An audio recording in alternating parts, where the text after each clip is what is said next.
جس طرح حضور کی صورت بے مثال ہے، حضور کی سیرت بھی بے مثال ہے۔ مائیکل ایچ ہارٹ نے دنیا کی عظیم المرتبت 100 شخصیات کا ذکر کیا، سر فہرست حضور کا نام رکھا اور کہتا ہے کہ میں نے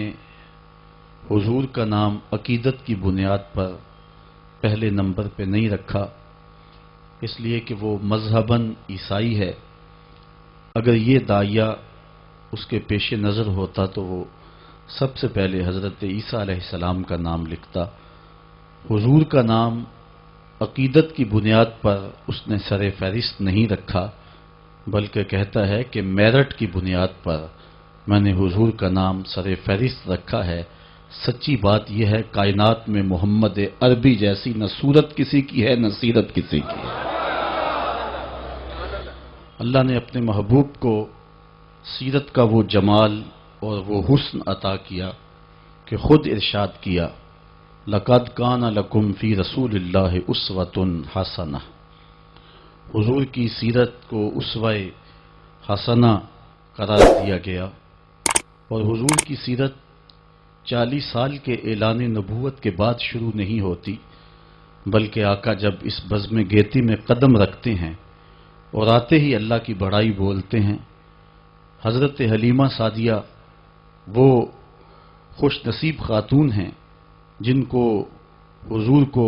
گود میں لینے کا شرف حاصل ہوا۔ کہتی ہیں میں نے حضور کو دودھ پیش کیا، حضور نے دائیں چھاتی سے دودھ پیا، میں نے پھر بائیں چھاتی پیش کی تو حضور نے رخ موڑ لیا۔ گویا آتے ہی اس بات کا اعلان تھا کہ میرا ایک اور بھائی ہے جو اس کا حصہ ہے، میں محمد عدل و انصاف کا درس دینے آیا ہوں۔ تو بچپن میں ہی اپنے بھائی کے لیے ترک پستاں کر کے حضرت نبی رحمت صلی اللہ علیہ وسلم نے اپنی سیرت کے نقوش واضح کر دیے کہ عدل و انصاف کا سبق پڑھانے والا، زمانے کو مساوات کی تعلیم دینے والا اور زمانے کو ہدایت کا نور بانٹنے والا، ماں کی گود کے اندر بھی خلاف انصاف کوئی بات نہیں کر سکتا ہے۔ پھر جب حضور اعلان نبوت کرتے ہیں اور اسلام اپنے تمام تر قوانین کے ساتھ ظاہر ہوتا ہے، قبیلہ بنو مخزوم کی ایک عورت چوری کرتی ہے تو آقا کریم علیہ السلام کی خدمت میں حضرت اسامہ بن زید بن حارثہ کے ذریعے سے عرض کیا جاتا ہے، حضور یہ عظیم المرتبت قبیلے کی خاتون ہے اور چوری کر بیٹھی ہے، اگر اس کے لیے رعایت کر لی جائے تو یہ بہت مفید ہوگا۔ حضور علیہ السلام کے چہرے پہ سرخیاں دوڑنے لگیں، فرمایا تم سے پہلے لوگ اسی لیے ہلاک کر دیے گئے، جب کوئی عام شخص گناہ کرتا تو اس پہ حد جاری کر دی جاتی، اور جب کوئی با اثر شخص گناہ کرتا تو اس کو چھوڑ دیا جاتا۔ فرمایا میری شریعت میں ایسا نہیں ہوگا، لو سرقت فاطمہ بنت محمد لقطع محمد یدہا، کہا یہ تو بنو مخزوم کی بچی ہے، اگر میری بیٹی بھی چوری کرتی تو محمد اس کا بھی ہاتھ کاٹ دیتا۔ دنیا کے اوپر عدل و انصاف کی وہ روشن مثالیں حضور نبی رحمت صلی اللہ علیہ وآلہ وسلم نے اپنے اس دنیا پر جلوہ گر ہوتے ہی جن کا آغاز کیا تھا، پھر اس کو اپنے جس طرح حضور کی صورت بے مثال ہے، حضور کی سیرت بھی بے مثال ہے۔ مائیکل ایچ ہارٹ نے دنیا کی عظیم المرتبت 100 شخصیات کا ذکر کیا، سر فہرست حضور کا نام رکھا اور کہتا ہے کہ میں نے حضور کا نام عقیدت کی بنیاد پر پہلے نمبر پہ نہیں رکھا، اس لیے کہ وہ مذہباً عیسائی ہے۔ اگر یہ داعیہ اس کے پیش نظر ہوتا تو وہ سب سے پہلے حضرت عیسیٰ علیہ السلام کا نام لکھتا۔ حضور کا نام عقیدت کی بنیاد پر اس نے سر فہرست نہیں رکھا،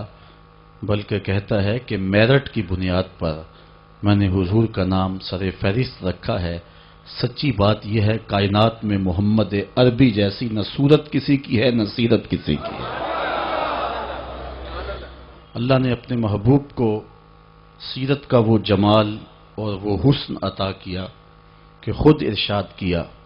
لقد کان لکم فی رسول اللہ اسوۃ حسنہ۔ حضور کی سیرت کو اسوہ حسنہ قرار دیا گیا، اور حضور کی سیرت 40 سال کے اعلان نبوت کے بعد شروع نہیں ہوتی،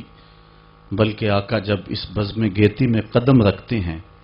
اور آتے ہی اللہ کی بڑائی بولتے ہیں۔ حضرت حلیمہ سعدیہ وہ خوش نصیب خاتون ہیں جن کو حضور کو گود میں لینے کا شرف حاصل ہوا۔ کہتی ہیں میں نے حضور کو دودھ پیش کیا، حضور نے دائیں چھاتی سے دودھ پیا، میں نے پھر بائیں چھاتی پیش کی تو حضور نے رخ موڑ لیا، گویا آتے ہی اس بات کا اعلان تھا کہ میرا ایک اور بھائی ہے جو اس کا حصہ ہے، میں محمد عدل و انصاف کا درس دینے آیا ہوں۔ تو بچپن میں ہی اپنے بھائی کے لیے ترک پستاں کر کے حضرت نبی رحمت صلی اللہ علیہ وسلم نے اپنی سیرت کے نقوش واضح کر دیے کہ عدل و انصاف کا سبق پڑھانے والا، زمانے کو مساوات کی تعلیم دینے والا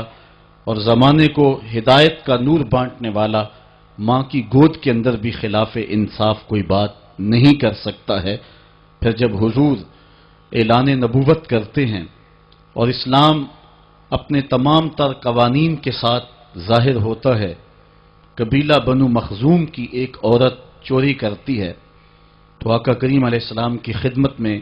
حضرت اسامہ بن زید بن حارثہ کے ذریعے سے عرض کیا جاتا ہے حضور یہ عظیم المرتبت قبیلے کی خاتون ہے اور چوری کر بیٹھی ہے، اگر اس کے لیے رعایت کر لی جائے تو یہ بہت مفید ہوگا۔ حضور علیہ السلام کے چہرے پہ سرخیاں دوڑنے لگیں، فرمایا تم سے پہلے لوگ اسی لیے ہلاک کر دیے گئے، جب کوئی عام شخص گناہ کرتا تو اس پہ حد جاری کر دی جاتی، اور جب کوئی بااثر شخص گناہ کرتا تو اس کو چھوڑ دیا جاتا۔ فرمایا میری شریعت میں ایسا نہیں ہوگا، لو سرقت فاطمہ بنت محمد لقطع محمد یدہا، کہا یہ تو بنو مخزوم کی بچی ہے، اگر میری بیٹی بھی چوری کرتی تو محمد اس کا بھی ہاتھ کاٹ دیتا۔